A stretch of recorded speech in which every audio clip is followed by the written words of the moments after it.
Hola chicos, ¿cómo están? El video pasado pues empezamos a introducir el tema sobre superposición y sobre modulación de ondas, pero la verdad se hizo un poco largo, ya estaba casi por la media hora y entonces pues ya no se podía continuar, digamos, con el ejemplo. Entonces en este video lo que voy a hacer es retomar el ejemplo ya para terminar ahora sí lo que corresponde al capítulo que estábamos viendo. Para retomar un poco lo que en la clase pasada o en el video pasado, es que pues nosotros vimos que si yo tengo dos oscilaciones cuya frecuencia es más o menos igual y que tienen la misma amplitud, pues voy a encontrar un fenómeno que se llama modulación de amplitud. Entonces ese sistema de dos oscilaciones superpuestas te provoca que haya una oscilación de alta frecuencia, muy rápida, que está como envuelta en una oscilación de más baja frecuencia, ¿sí? Digamos más lenta. Entonces eso permite estudiar o reinterpretar el fenómeno de superposición de una manera un poquito más clara. Este ejemplo es básicamente el de un péndulo acoplado, o dos péndulos acoplados, más bien. Por ahí en alguno de los correos que les mandé de preparación para el tema, les dejé el link de este experimento, ¿sí? O sea, un video del experimento que hicieron pues, en otros lugares. Yo les recomiendo, digamos, es un experimento muy simple y estaría padre que ustedes lo hicieran en su casa. Si gustan, pueden hacer el experimento y grabarlo, y luego lo vemos en clase y luego vemos cómo se puede eso tomar en cuenta para la calificación, pero yo les recomiendo que hagan experimentos muy simples. Realmente no necesitan muchos herramientas o cosas, materiales complicados de conseguir, y es muy bonito, es un experimento muy bonito, ¿no? Entonces si pueden, tienen tiempo, realícenlo, tomen el video y luego lo vemos en clase cómo lo tomamos en cuenta.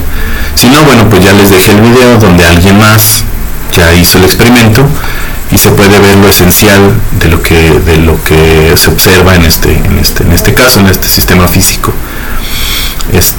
donde hay dos grados de libertad y dos formas de oscilar. Sí, entonces, un poquito retomando también las otras clases, recuerden que en este caso vamos a usar los dos conceptos, los de coordenadas normales y modos normales, ¿sí? Que ya les repasé en el video pasado cuál es la diferencia entre ambos, pero en este es más importante que lo recuerden porque aquí sí lo vamos a usar más explícitamente. Entonces, como les decía, el ejemplo es un sistema que se suele llamar un par de péndulos acoplados, ¿sí? Péndulos acoplados. Aquí en el libro habla de acoplados, digamos, débilmente. Eso es porque en cierto sentido tú necesitas que la fuerza del resorte tampoco sea tan grande como para que genere otro tipo de efectos. Entonces, pero mientras la interacción entre el resorte sea, digamos, en el régimen lineal, como uno lo supondría, realmente no pasa mucho, ¿sí? O sea, ahí como que digamos, es nomás como para aclarar que no te puedes salir o considerar términos fuera de los lineales, pues, pero en realidad no pasa mucho. Como ustedes lo ven ahí en el video de preparación, ahí estiran bastante al resorte y realmente no pasa mucho. No cambian mucho las cosas. Entonces, esa aclaración tampoco es muy importante, pero solo si la ven en el libro para que no se quede. Entonces, el sistema físico que estamos preparando, así como lo vieron, que estamos estudiando, como lo vieron en el video, pues es básicamente esto, ¿no? O sea, yo tengo un sistema de dos péndulos que están suspendidos por la gravedad y que están unidos por un resorte de constante K, ¿no? Tienen un largo L y ambos tienen unas masas iguales de valor M, ¿sí? Entonces, si ustedes se acuerdan de los ejemplos que vimos anteriormente, pues este sistema tiene dos modos de vibración, ¿verdad? En el video se ilustra muy bien. Está el modo 1, que sería cuando las dos masas oscilan en la misma dirección, ¿sí? Y con la misma frecuencia. Recuerden, en los modos naturales, el sistema con 2 grados de libertad, ambos grados de libertad, ambas masas en este caso, van a oscilar con la misma frecuencia, ¿sí? En los dos modos. La única diferencia es que son dos diferentes modos de oscilar, ¿sí? O sea, dos diferentes formas de oscilar con diferente frecuencia entre ellos, pero las dos masas oscilan en la misma. Entonces, en este caso, el modo 1 es cuando las masas oscilan de esta manera, ¿sí? Entonces, en ese caso, pues lo único que habría que considerar es que es la frecuencia de oscilación de un solo péndulo. En realidad están como si fuera un solo péndulo, están oscilando como si fuera un solo péndulo. Entonces, en ese caso, el resorte no juega, porque cuando van las dos masas para un solo lado, pues no, el resorte no se comprime, y cuando van para el otro lado, pues tampoco. Entonces realmente el resorte no está ejerciendo ninguna fuerza, porque no se está comprimiendo ni se está elongando. Entonces, en ese sentido no implica o no contribuye a la frecuencia o a la oscilación, simplemente va junto con todo el sistema y no pasa nada. Entonces, la frecuencia simplemente es la de uno solo de los péndulos, y estaría dada por lo que ya habíamos obtenido, que es esta omega 1 que está ahí. Y el ángulo, digamos, que con el que oscila, que van a ser nuestros grados de libertad o nuestras coordenadas normales, si A va a ser igual a psi B, es decir, el ángulo que forma el péndulo con la horizontal, con la vertical, pues es simplemente psi A, y el ángulo que forma el otro péndulo con la vertical, pues es psi B. Y esos dos ángulos están oscilando de manera igual, ¿sale? En este modo de vibración.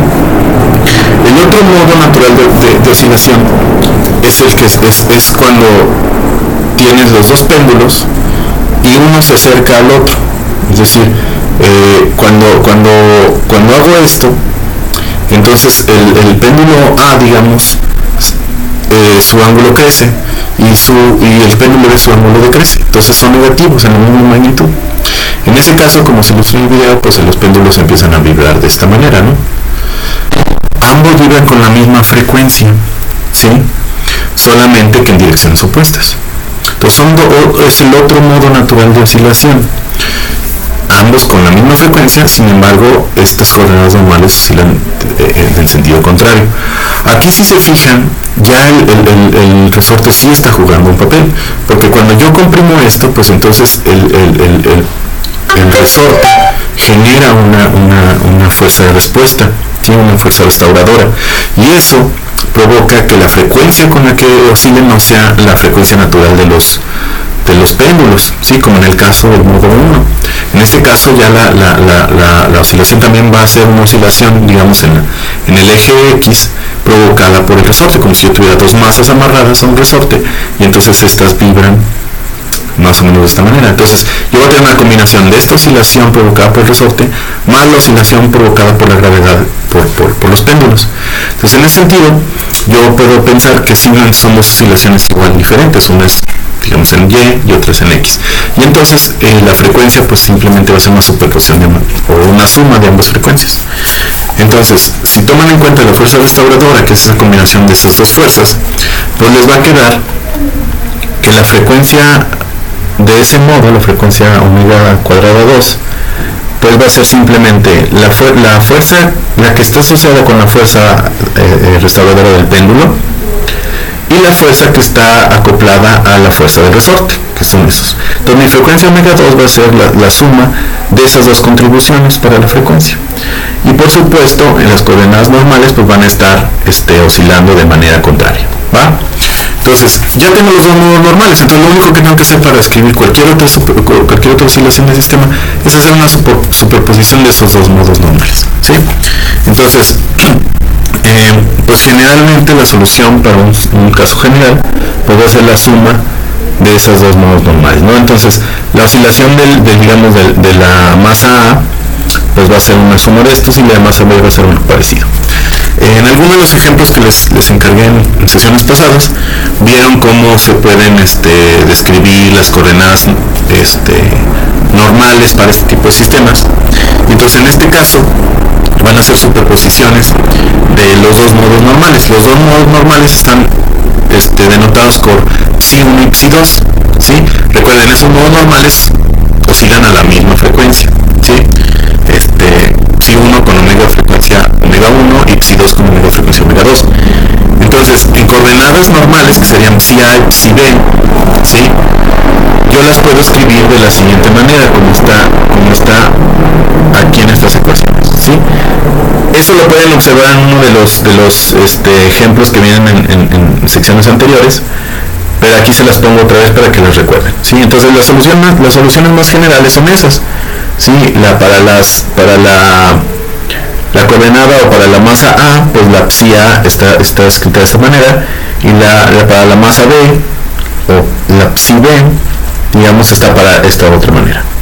Entonces, para simplificar un poco el problema, si se fijan, está complicadillo, pues lo que vamos a hacer es que vamos a suponer que las amplitudes de las oscilaciones normales son iguales, ¿sí?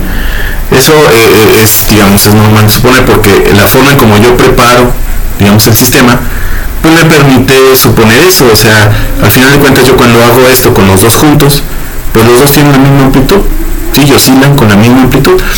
Cuando hago el otro modo, en donde comprimo, pues realmente los comprimo de tal manera que no lo jale de alguna manera para un lado para el otro, ¿no?, sino que sea simétrico.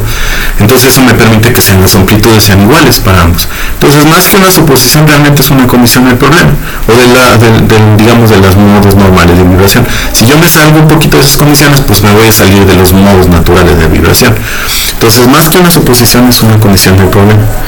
Lo que sí es suposición, y también es parte de hacer las cosas de esa manera, es que la constante de fase las voy a suponer iguales a cero. Recuerden, las constantes de fase en realidad tienen que ver con las condiciones iniciales, o sea, cuando inicio a medir el sistema. O sea, si yo llego y ya está oscilando desde antes, pues bueno, yo puedo definir un punto donde hay una constante de fase, y simplemente de ahí empezar a medir mis cosas. Pero si estoy suponiendo que yo estoy preparando el experimento y yo inicio en el caso en el que los dos péndulos están quietos, pues mi constante de fase de manera natural es igual a cero, ¿sí? Entonces eso no implica mucha complicación. Entonces pues lo vamos a hacer como sea. Entonces si hacemos eso, pues bueno, nuestro sistema se simplifica a estas ecuaciones que están aquí abajo, ¿no? O sea, que ya son mucho más simples, pero que contienen toda la física del problema, ¿va? Ok. Entonces ya tengo mi superposición en coordenadas normales, pero como en el caso del video anterior, pues es la solución matemática, digamos, exacta, y todavía no me dice nada sobre el fenómeno de modulación, ¿va? Entonces, pero si se fijan, pues es la misma física. Entonces, realmente lo que voy a observar es que en ambos casos, tanto en psi A como en psi B, pues se va a generar una frecuencia de modulación, o una amplitud de modulación con una frecuencia de modulación, si hacemos los cambios de variable que habíamos hecho. Entonces, como esa matemática pues ya la hicimos, o bueno, ya se las mostré en el video pasado, vamos a distraernos un poquito, vamos a hacer un paréntesis para hacer otro cálculo que sea un poquito más que nos va a ayudar para hacer otro tipo de interpretaciones, ¿sí? Entonces, lo primero que vamos a hacer antes de irnos a la parte de modulación es calcular la velocidad, ¿sí? Entonces, la velocidad pues simplemente la vamos a definir como psi punto, ¿sí? Psi con un punto arriba, que va a ser simplemente la derivada con respecto al tiempo de esa psi. ¿Sí? Entonces, en el caso de psi A, pues tenemos la expresión de arriba, en el caso de psi B, pues tenemos la expresión de abajo, ¿sí? Entonces, estas por favor, por ahí guárdenlas entre sus notas, entre la memoria, porque la vamos a usar de rato, ¿sale? Entonces, así vamos a definir la velocidad, ¿va? O no definir, sino así obtenemos la velocidad. Ahora, en el experimento que vieron en el video de preparación, pues las condiciones iniciales eran que yo tenía los dos péndulos, y lo que hacía la persona era que agarraba uno de los péndulos y le proporcionaba cierta amplitud, ¿verdad? Y luego ya lo soltaba, y entonces yo veía que había una oscilación de aquí, y luego eventualmente esta oscilación se transfería al otro, y se quedaba quieto, y luego después de un cierto tiempo también se quedaba quieto y empezaba a transferirse la oscilación acá, etcétera, ¿no? Entonces era este fenómeno que interesante que estábamos viendo en el video. Entonces vamos a tomar esas mismas condiciones iniciales, es decir, yo voy a tomar que el psi A tiene cierta amplitud, a la que le voy a llamar amplitud 0, digamos, o el valor 0 va a ser 2A, la amplitud del otro va a ser 0, ¿sí? Porque se estaba quieto, y las velocidades de ambos son 0, ¿no? En t igual a 0, en el tiempo igual a 0. Entonces esas son mis condiciones iniciales. ¿Sí? Entonces, por favor, si no vieron el video del péndulo del péndulo acoplado, de los péndulos acoplados, véanlo, ¿sí? Antes de seguir. Entonces, lo que vamos a ver es que ese comportamiento que sale en el video lo podemos predecir nosotros con nuestras ecuaciones, ¿sí? Simplemente tenemos que hacer este truco de cambiar de variables a estas variables nuevas, ¿va? Entonces con esto, pues ya la matemática ya lo hicimos, y entonces A se va a poder escribir como de esta manera, ¿no? Con su amplitud de modulación. Ahora, por la forma que tiene el psi b, que si se fijan, no sé si fijaron bien, tenía un signo menos por aquí, ¿sí? A ver si lo ven. Sí, si se fijan, es la diferencia de coseno, no es la suma de cosenos como está arriba, ¿va?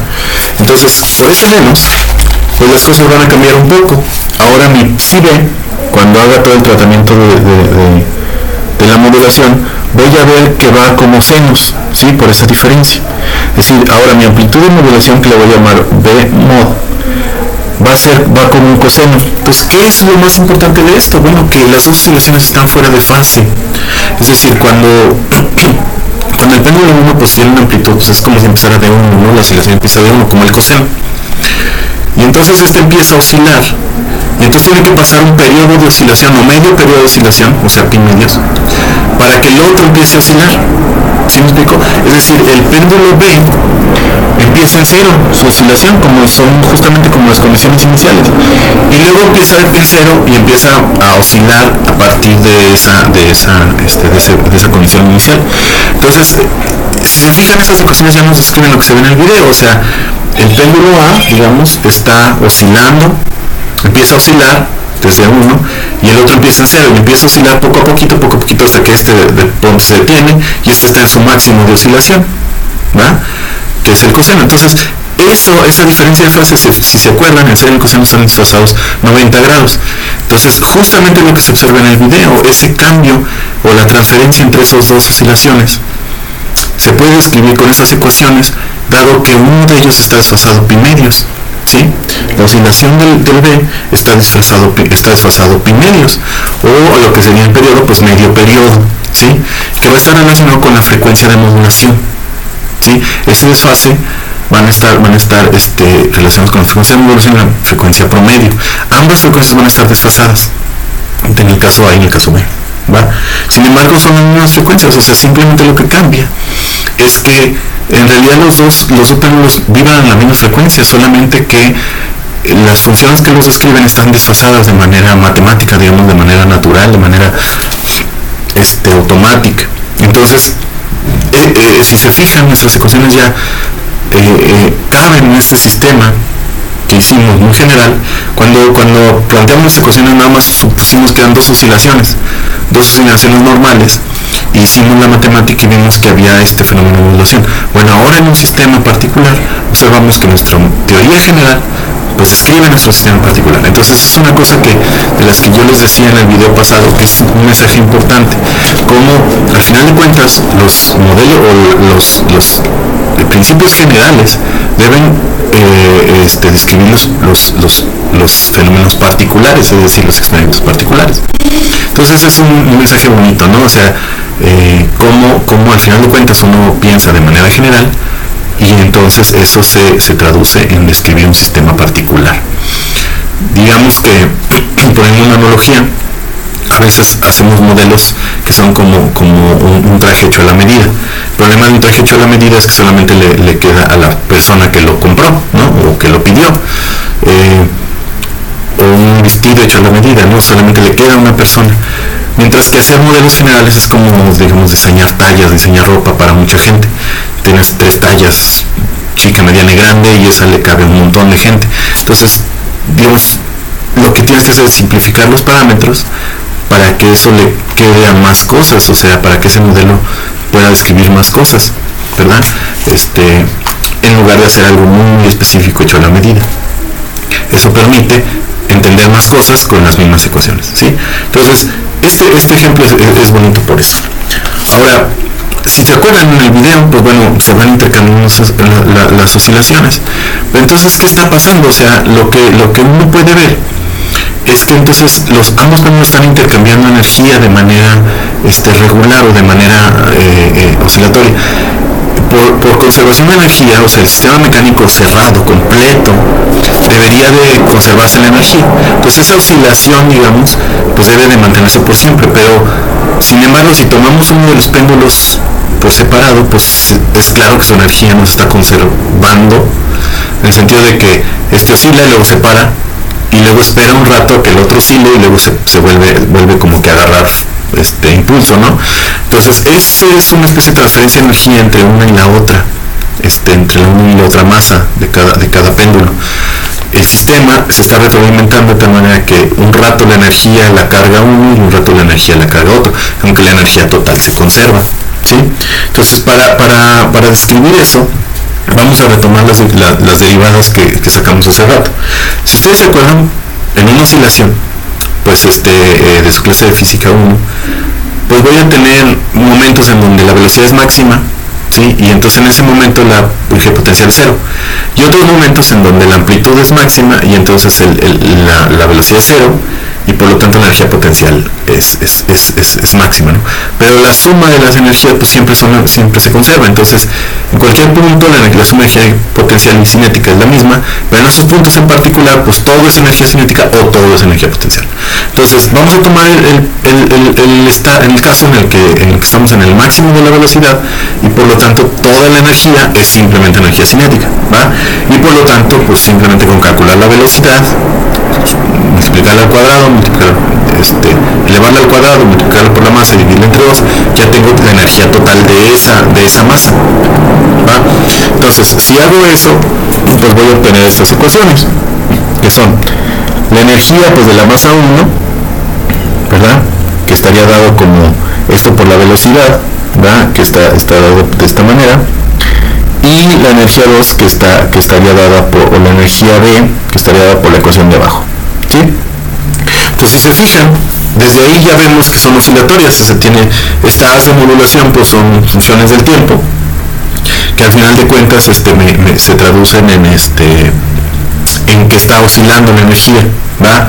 Si ustedes se fijaron bien, si les vuelvo a mostrar, la energía de la masa A pues va como un coseno cuadrado, y la energía de la masa B va como un seno cuadrado. Entonces otra vez están desfasadas. Entonces esto es otra vez una descripción de lo que estábamos observando, que yo tengo que la masa primero trae toda la energía de la masa A y luego como que se frena y se la transfiere a la masa B, ¿no? Y esto empieza a oscilar y luego poco a poco le transfiere a la masa A. Entonces ese intercambio de energía provoca estas oscilaciones intercaladas entre la masa A y la masa B. Si uno toma pues, la energía total, pues esta debe de conservarse, ¿no? Y entonces si uno suma ambas ecuaciones, dada una identidad trigonométrica, pues vemos que simplemente tiene que ver con la amplitud original y con la frecuencia promedio, ¿sí? Entonces la energía total de la oscilación está contenida en esta oscilación grandota, ¿no? O sea, en esta oscilación lenta, en esta oscilación rápida que representa la omega a promedio. Entonces ahí está contenida la energía de todo el sistema, ¿sí? Simplemente se está intercalando entre ambas masas, pero ya está contenida ahí. Entonces esto es lo que es el principio de cuando este fenómeno se transforma en ondas. Eso va a ser lo que va a ser el principio de estos fenómenos de transmisión de información. O sea, esta energía que está ahí encapsulada se puede transmitir en una onda envolvente muy grandota, pero va a tener la información ahí en esa onda de baja frecuencia, ¿sí? Entonces ese es el principio de las telecomunicaciones, aunque ahorita lo estamos viendo en puros sistemas oscilantes, es decir, que son estacionarios, ¿sí? Recuerden que las ondas ya son viajeras, ya son cosas que viajan en el espacio, pero en este caso digamos que es el primer principio, es cómo se superponen las ondas, ¿va? En este caso cómo se superponen las oscilaciones, que son estacionarias, pero va a servir de base para cómo se superponen dos ondas, ¿sí? Okay, entonces eso digamos que es como una especie de spoiler para cuando veamos fenómenos ondulatorios ya más complejos. Si uno toma la diferencia de estas dos energías, va a observar que le queda de la siguiente manera, ¿sí? Y eso también se puede usar en la identidad trigonométrica para sustituirlo por las ecuaciones de abajo, ¿sí? Entonces, si se fijan, lo que está diciendo es que pues la energía se está transfiriendo de una a la otra de acuerdo a una frecuencia que es 2 veces la frecuencia de modulación, ¿sí? Entonces lo que está pasando es que la energía, digamos, tiene un periodo de vida en una de las masas y luego se transfiere a la otra de las masas, y que ese proceso se da en una frecuencia 2 veces la frecuencia de modulación, ¿sí? De hecho, yo puedo agarrar estas dos ecuaciones, tanto la de la energía total como la de la diferencia de energías, para reescribir las ecuaciones para AEA y AIB. Hay que hacer un poco de álgebra ahí, que les voy a encargar que la hagan de tarea, y voy a poder escribirles de esta manera, ¿sí? Entonces, se fijan, ahí se ve que cuando una es positiva, la otra es negativa, ¿sí? La energía de A y la energía de B. Entonces, si yo tengo mis dos oscilaciones moduladas, voy a observar que la energía cumple un comportamiento como el que está aquí abajo, ¿sí? Entonces, la diferencia entre esas dos energías está relacionada por un signo menos.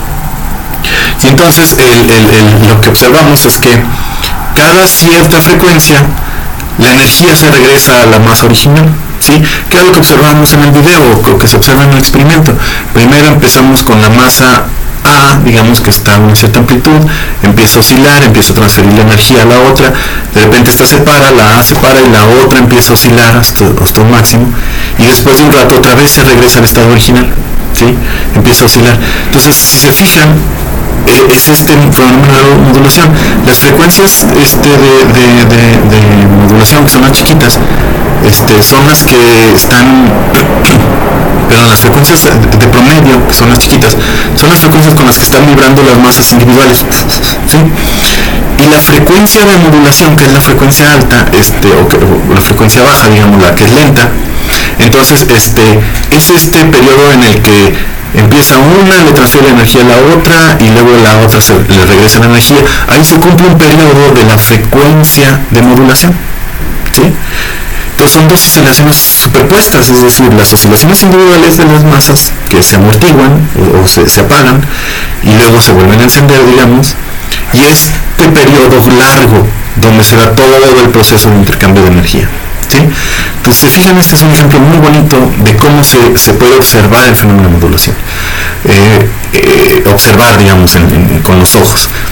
Los otros ejemplos, pues bueno, son de escuchar cosas, sonidos en los diapasones, o también por ahí uno de los ejemplos que les mandé a revisar es sobre superposición de ondas de luz, etcétera. Entonces, hay muchos fenómenos que se describen con estos, pero este en particular es muy bonito porque lo pueden observar.